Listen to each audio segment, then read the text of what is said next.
pagkakamali at pagkakasala ang damdamin ng ating Panginoong Hesus. Pero bakit araw-araw niya tayong pinipili at araw-araw na minamahal? Bakit araw-araw tayong pinipili ng Diyos? Araw-araw hindi ka sinukuha ng Panginoon kung paano nagawa yan ng Panginoong Hesus sa ating buhay. Bakit hindi natin kayang gawin as reflection ng karakter ng Panginoong Hesus sa ating buhay? Mahirap po bang magpatawad? Wala akong kausap. Mahirap po bang magpatawad?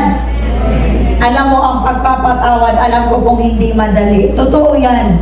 Pero ang pagpapatawad po, kung gusto mong lumaya sa sakit at karamdaman na meron ka, kung gusto mong lumaya ka at palayain ka ng Diyos sa kabigatan ng puso mo na dala-dala mo ngayon, magpatawad ka.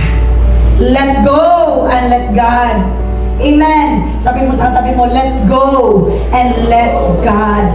Forgive and let God. Ang pagpapatawad po hindi madali, pero hindi yan kawalan sa'yo. Sa halip, magiging pakinabang pa ng puso mo. Palakpakan po natin ang Panginoon. Purihin ng Diyos. Ito ay kakayanang magmahal kahit nasaktan, magpatawad kahit mahirap, at magpakita ng biyaya na galing sa Panginoon kahit hindi ito karapat-dapat patawarin at mahalin sa tingin natin.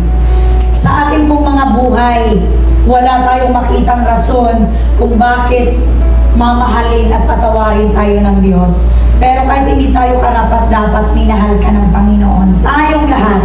Palakpakan po natin ang Diyos at sabihin mo, mahal na mahal ka ng Diyos. Hallelujah.